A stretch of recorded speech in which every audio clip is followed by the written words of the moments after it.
Rouse's Markets is voted best grocery store in New Orleans, best grocery store in Baton Rouge, Mississippi, Gulf Coast, Thibodeau, Houma, Hammond, Lake Charles, Mobile, year after year. Thank you for choosing us best grocery store on the Gulf Coast. Number one. Thank you. Thank you. The number one grocery store In Mississippi, Alabama, Louisiana. 1 million customers a week can't be wrong. Welcome to Rouse's.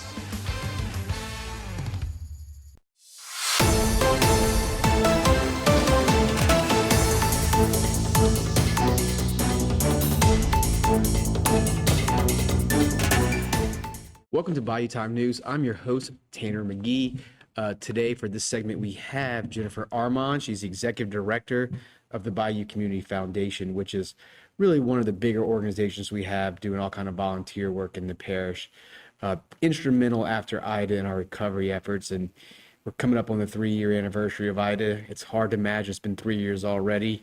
So it's just a great opportunity to kind of check in and see the work y'all have done and where we still have to go. So welcome to the program. Yeah, thank you, Tanner. It's a delight as always to be here. Absolutely. And so y'all have helped people in Terrebonne, Lafourche Parish, specifically in Dulac and South Lafourche. Kind of give us an idea what kind of programs y'all have done. Absolutely. As you said, it's hard to believe it's been 3 years. I was thinking back to what was in our minds and the fears we had as August 29th, 2021 approached, and we knew that Hurricane Ida, a very, very strong Category 4, some say Category 5 storm, was destined for our area. The devastation, of course, was huge. We knew from the beginning, after seeing our friends in Southwest Louisiana the year before with Hurricane Laura, that the needs of our community were going to be tremendous. So we opened our Bayou Recovery Fund immediately after the storm and started seeing donations come in, people who were compassionate, who saw pictures perhaps on the news of the people who were suffering in our area. And Bayou Community Foundation acted quickly to start distributing grants to nonprofits working throughout Lafourche, Terrebonne, and Grand Isle, delivering, of course, those immediate relief services, food and water, generators. We also conducted our own gasoline distribution, distributing over 26,000 gallons over Labor Day weekend and week after Hurricane Ida. And then in November, we conducted a community recovery needs assessment and identified housing, of course, as the greatest need. We still had thousands of people still living in cars, in tents. I know you traveled down there to Dulac, Montague, and Pointe-aux-Champs and saw what we saw.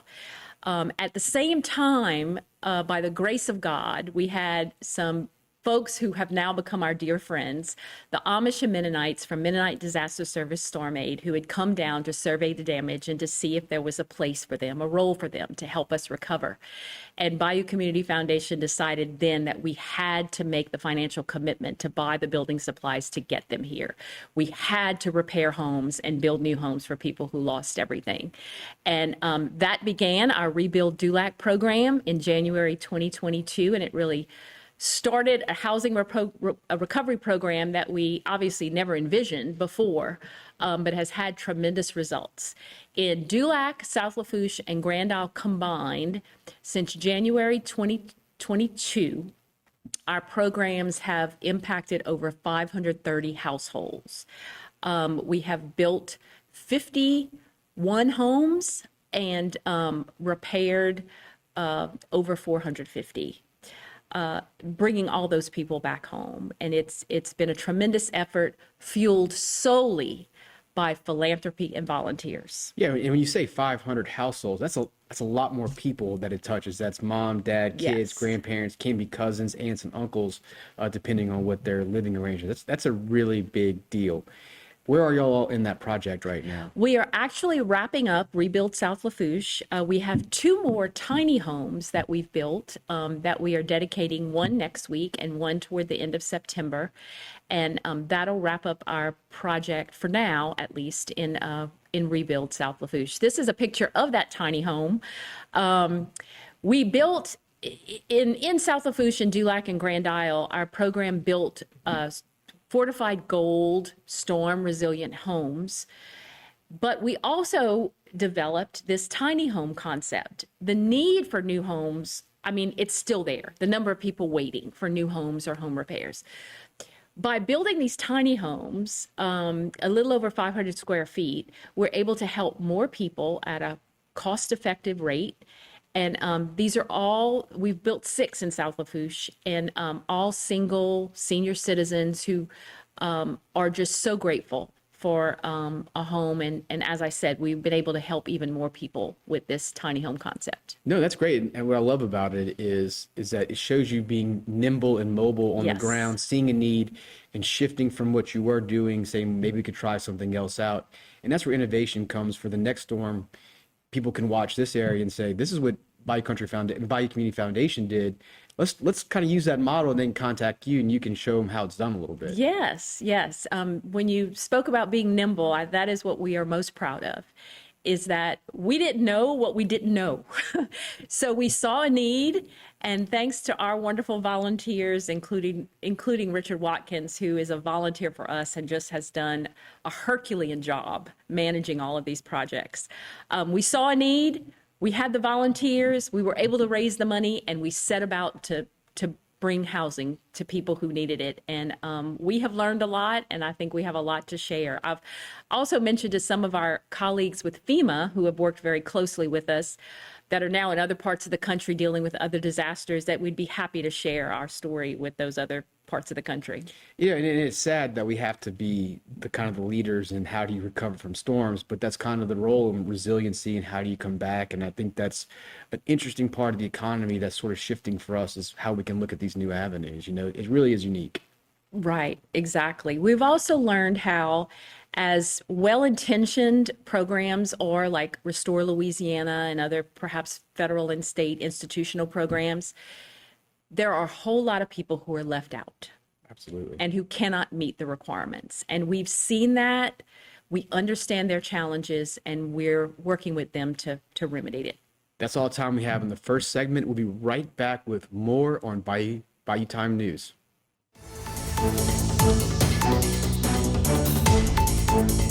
Today's social media segment is brought to you by South Louisiana Bank.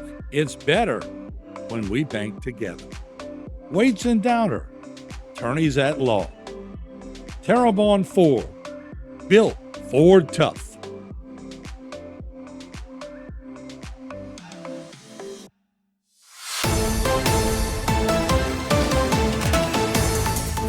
Welcome back to Bayou Time News. We're here today with Jennifer Armand with the Bayou Community Foundation. Before the break, we were talking about your Ida recovery efforts, and we kind of want to touch on that a little bit more, then talk about the future of Bayou Community Foundation. But let's talk about, we have a graphic today that shows exactly how much y'all have raised. Can you go over that for us with us? Right. Happy to. From the date of Hurricane Ida through December of last year, December 2023, we are so grateful to have received over $12.8 million in donations for Hurricane Ida relief. And I'm happy to say we've spent over $12 million of that already. As you can see, initially, I mentioned the gasoline distribution program about a week after the storm. Then we launched our grants program for nonprofits that were providing that important relief work, food and water, gasoline and generators and supplies. We awarded about $4.3 million in grants to local nonprofits through December of 2023. And then, of course, our housing recovery programs. We have reached almost $8 million in our housing recovery efforts, building 53 homes and repairing over 500 or so in Lafourche and Dulac and Grand Isle. So that has been a tremendous part of our budget, but we have seen a tremendous impact, as we mentioned before, because of the need. Absolutely. And look, we still got a ways to go as Ida recovery happens, and we hope that this is the last hurricane we have to recover from for a while. That said, y'all do more than just hurricane recovery, right? Yes. It's not just what y'all do.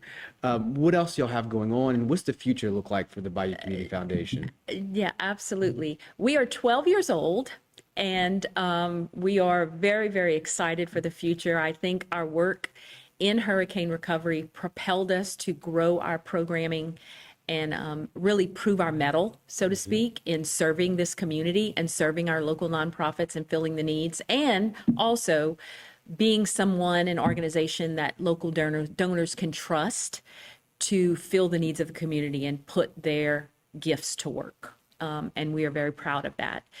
So in the fall of 2023, we conducted a new community needs assessment because we know needs have changed, new needs have emerged since both COVID and Hurricane Ida. And what we discovered is probably nothing very surprising to those of us who live here. Three of the most critical needs are housing, of course, food insecurity, and behavioral health, mental health, and substance use disorder treatment and counseling. The need for that is tremendous, especially with all the stressors from COVID and Hurricane Ida. So Bayou Community Foundation has formed two working groups, working group on hunger and a working group on behavioral health. With that, we are working with local nonprofits to develop solutions and action items to some of those needs that we identified. We've already developed an interactive map for all the food banks in Lafourche, Terrebonne, and Grand Isle to help local nonprofits easily refer people to a food bank in their area. And we're working on a bayouhelp.org website that any resident will be able to get online and look for food services, behavioral health, housing, and other things. We heard from people that they just have a difficulty knowing where to find help. So we're trying to make it as easy as possible. Absolutely. That's one of the biggest challenges of any community is not just providing services, and that's always a tricky part, but sometimes it's getting the public to know where and that these services are available. I mean, that's always the hardest part, especially when one provider can be in Schriever, another provider could be in Lafourche, and you have all these different areas, and there's not a one-stop shop, so to say, to kind of figure it all out for somebody. And a lot of these people don't have the resources to begin with to even begin finding that out. So if they could have one person to go to who can steer them, it's a huge deal. Yes, exactly. And on behavioral health, we are excited to hold the first ever behavioral health lunch and learn at Terrebonne General Wednesday, September 25th. We're going to have representatives from Louisiana Department of Health talking about their behavioral health priorities and other information about access to behavioral health care in Louisiana to try to answer some of the questions that folks may have about those services. And we'll be announcing that shortly for people to register for that. And we also have, let me throw in as well, our annual nonprofit grants program. This year was our largest grant awards to date, with over $358,000 awarded to 30 nonprofits in our area. Look, that's a lot of money that y'all have been raising. And the most important part of it is it doesn't stay at you. It goes out the door to people that need it, which is the biggest part. And that's what donors want to see too, I imagine, is that you're actually putting the money out and not sucking it up and staying in-house. Yes, exactly. We're happy to do that. Yes, y'all do a great job of it. And I think you were right when you said that Ida showed the community and stakeholders and donors at large what y'all can do and what y'all proved it. Absolutely. Right. And as you mentioned before, we are nimble. We can pivot and move very, very quickly to address whatever need is in front of us, whatever need we identify. And through our work over the past 12 years, we know the landscape, the nonprofit landscape, and the governmental landscape to work with everyone to develop a solution. Absolutely. You see that, but you're shifting from housing to behavioral health. I mean, that's similar, but not exactly the same, especially when you're going from Ida recovery to more mental health treatment aspect. Right. That I don't think it takes, I think anybody in the community can see that it's sorely needed. Yes. Yes. So we look forward to working with everyone on these priority topics. Well, we really appreciate you having you on, and it's always great to highlight the work you're doing and letting the people in the community see the work that y'all have done. It's great to have you on.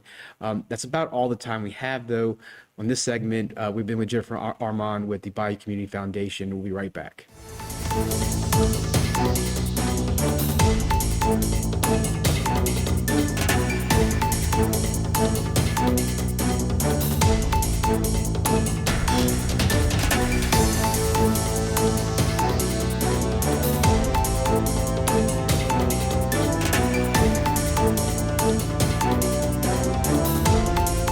Today's social media segment is brought to you by Alford and Associates for all of your insurance needs. CIS, Cardiovascular Institute of the South, the highest quality cardiovascular care available. Barker Honda, the Barker family tradition of quality.